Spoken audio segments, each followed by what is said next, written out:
Greetings,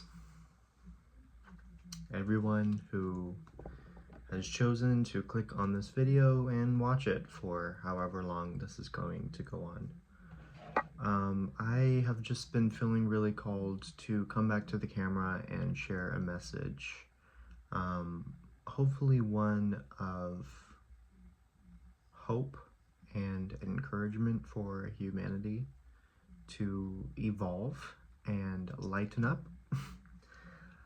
We'll see what comes through the cards, but there is definitely a very clear, distinct path that is being paved with all of us right now. I'm going to close my eyes because the channel is coming through, and that is how I see it best, is with the eye that actually sees. The clear, distinct path that is being paved right now is one of a crossroads. It is a crossroad with AI on one end and organic life matter on the other. Now, tale as old as time, it's actually not a crossroads, it's actually a fork. And there is a middle path that is only seen by the ones that truly see. Take that however that resonates, however that makes sense for you. The ones that feel the urge of the soul and choose to follow that path as utmost importance and in alignment beyond what prescribed other paths they may be told to follow along the AI or the organic route. It can lead you to wherever it's destined for you, if that's what you believe in. I can only speak for myself. I feel a very strong calling to the middle path as utmost important beyond everything else that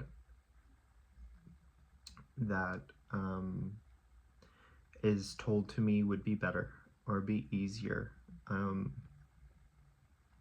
You hear a lot that being awakened is a lonely and rather hard path in a world full of sleeping people who act and say things and think and feel very unconsciously and very unintentionally that isn't actually aligned with any kind of morality or value or real authentic matter.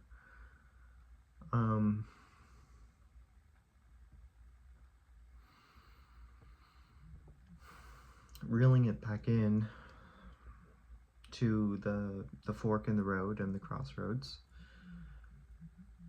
you are being given an opportunity and a chance every single moment you are walking through life. What will you choose to indulge in, and what truly feels in alignment to your happiness and personal fulfillment? Is it going deeper into the AI matrix automated system? Or is it going to farming and homesteading and growing your own stuff and living under the sun and worshiping the moon and connecting with primal instincts and going that route, not reliant or codependent on the AI or the government that wants you automated? Or is it something that perhaps bridges the two and unites them in the middle? Something that balances technology with modern, organic ways of living. That's very evolutionarily a way of thinking. Say, for example, if you like green architecture And if you see yourself creating buildings that incorporate plant life and oxygen and places for pollinators to land safely and continue doing their thing that they do to keep the environment surviving. Or if you plan on using organic matter to develop some kind of technological system or software. For example, inside of every iPhone exists a diamond, and that diamond holds electromagnetic frequency and energy that allows an infinite amount of source of energy, really, but it's tapped and limited to where you have to charge it, because it's cut from being a complete eternal source of energy, which keeps the consumption level up and the prices high. You know what I mean? So there's a lot of routes you can go.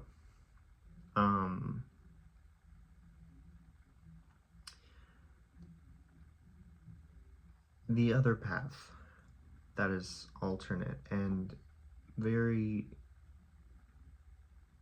rarely, at least in my perception, very rarely actually spoken about is a path of an artist. An artist that is aware, an artist that feels the pain and victory, an artist that feels purposeful in creating something beautiful from the pain and sorrow or grief or hardship. And that art can be something that is aligned with anything to uplift humanity. I would say that is amongst a pure path for the soul to travel and utmost desires most of the time. Is something innocent, something light, something simple, something of true enjoyment that allows you to connect with your inner child. And if you think about it, anytime you're feeling creative, anytime you're listening to your favorite music, anytime you're playing outside, running in the grass, riding a bike, sunbathing under hot rays, or going to the beach, or visiting with friends and playing, it awakens a liveliness in you, and it's like that lantern is being lit from within, and that center of yourself is very tender and very nurturing. But in today's society, we're taught to ignore that because we're told it doesn't exist and it's not real and it's not valid enough to exist in this work society. That is where this card is coming out. A card that is going to point us in a direction in which something we can do to best satisfy our souls at this time and come together with that as a collective, starting individually, starting at the root and the base of the matter, which is the self. At the end of the day, it is only our head that we lie on the pillow at night. Only ours. We only see through our eyes. We only hear through our ears. We only feel through our senses. But yes, there is indeed a collective conscious feeling that we all have access to if we open up. So asking Spirit now, after that long-winded channeling, which I'm grateful for, thank you, always. What is something we can do to best satisfy our souls at this time of planetary evolution? Something we can do. I'm open to any message that desires to come through, offering this guidance.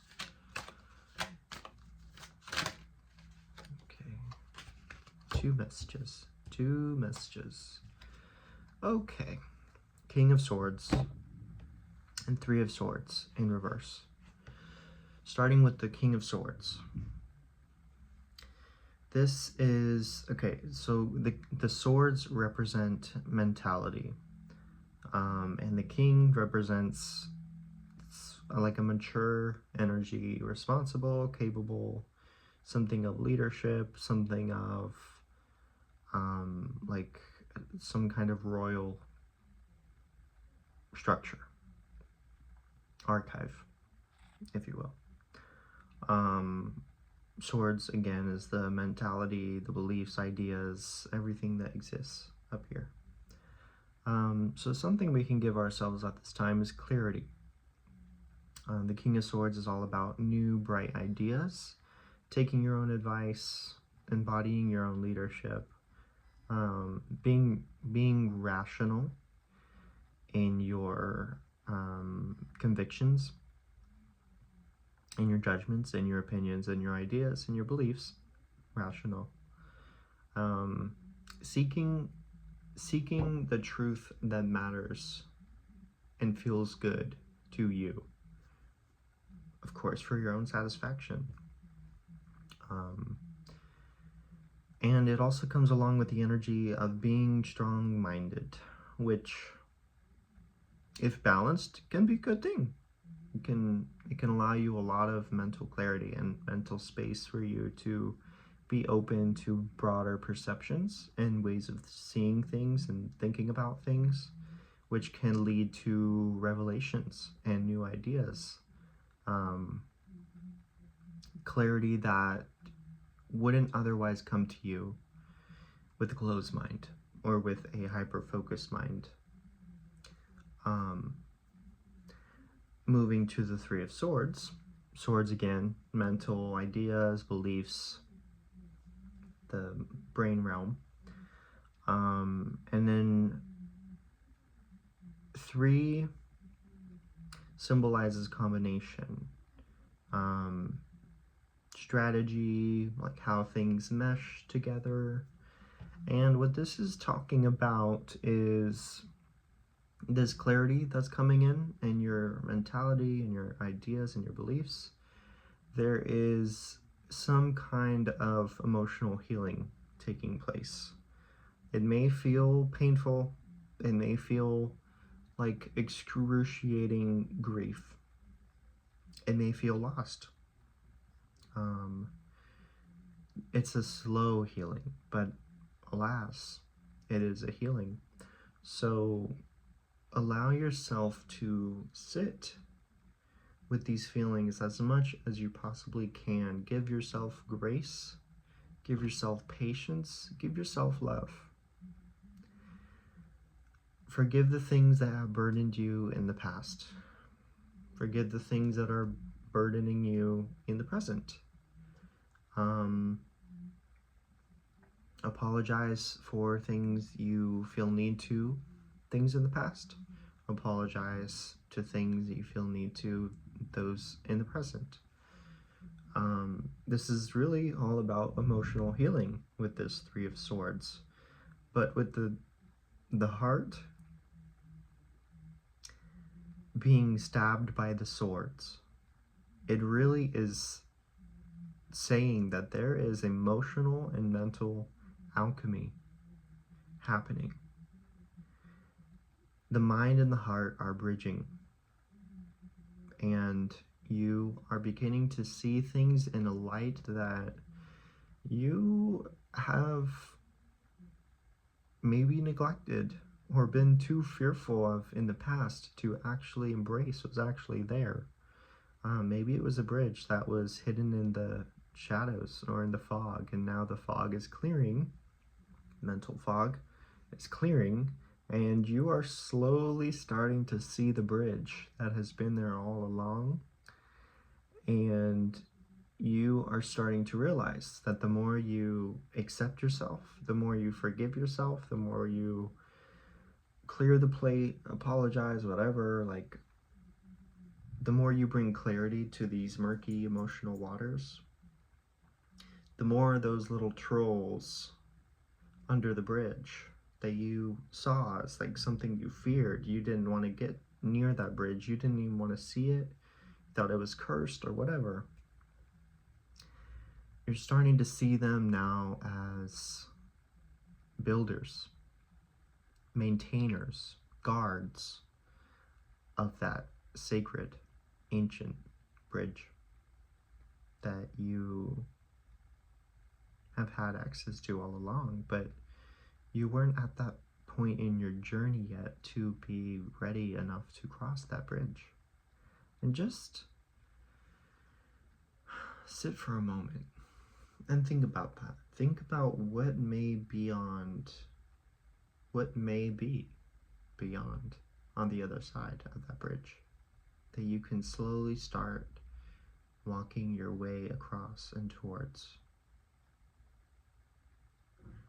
And what I'm sensing is that bridge is the middle path. The bridge that is specifically your soul's direction, your soul's path, your soul's destiny, that is specific to why you came here on this earth. It's so specific that you will utterly decline any other path that may be trying to be prescribed unto you by outward society as like, oh no, follow this path, this is more right, this will lead you to more success, more money, more happiness. Or go this route, you will technologically advance, you will become so intelligent, you will just be automated, whatever. But this path here is, I'm sensing on the other side of this clarity, on the other side of this bridge, is a cup, a royal golden shining chalice of overflowing life, bliss, and this true ethical sense of purposefulness, wholeness, enlightenment that comes from a true source. And it's something that you will never be able to ignore again. You'll never be able to fall back asleep. You'll never be able to look away from it. In fact, you may be so infatuated with it, it completely becomes a new life paradigm for you. Completely shapes the reality that you are just phasing into.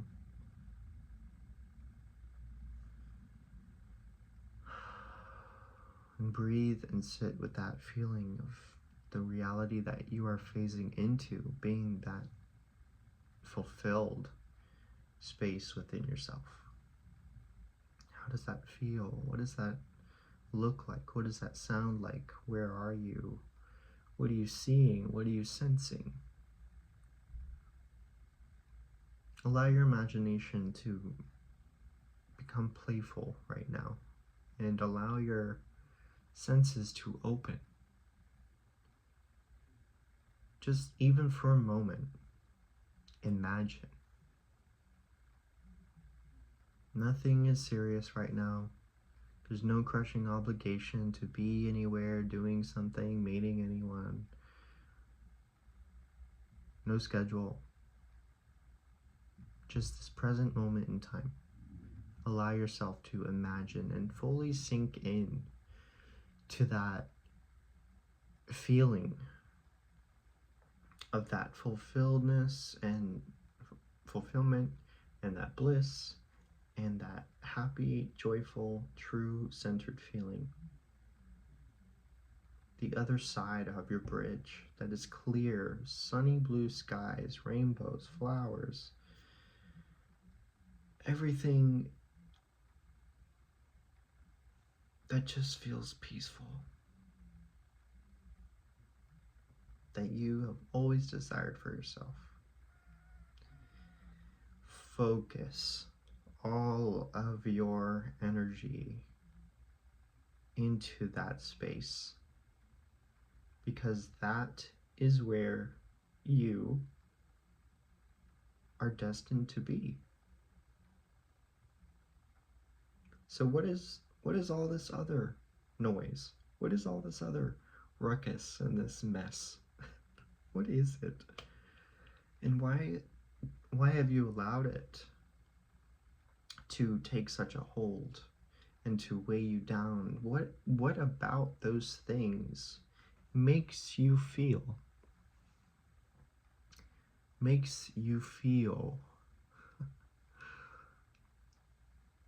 like you have to be involved in it? Maybe it's simply just that you want to feel involved in the world. You want to respond to something that matters to the world, to the collective. You want to feel the interaction, the connectedness, the surrounding of peoples and their opinions, and you want to be a part of a tribe. It is primal to be tribal.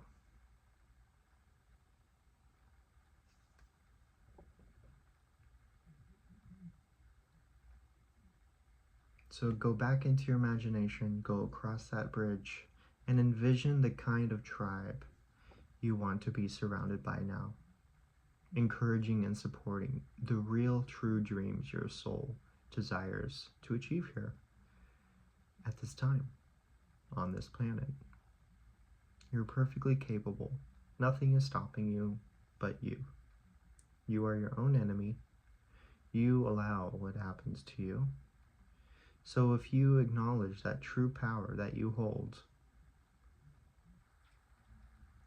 what's going to come from it? And how are you going to change your life with that awareness, with that power? You can achieve anything.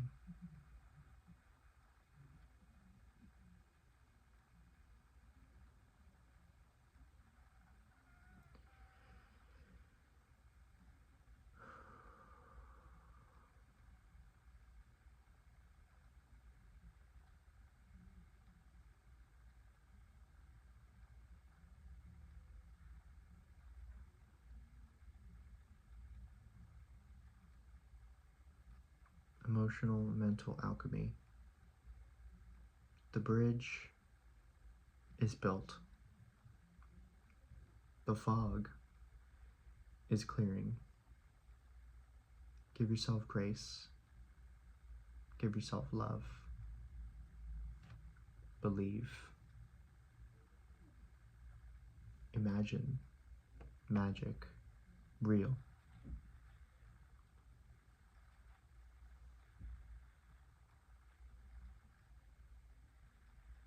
Thank you for tuning in. Thank you, Spirit Guide, for this channeling message.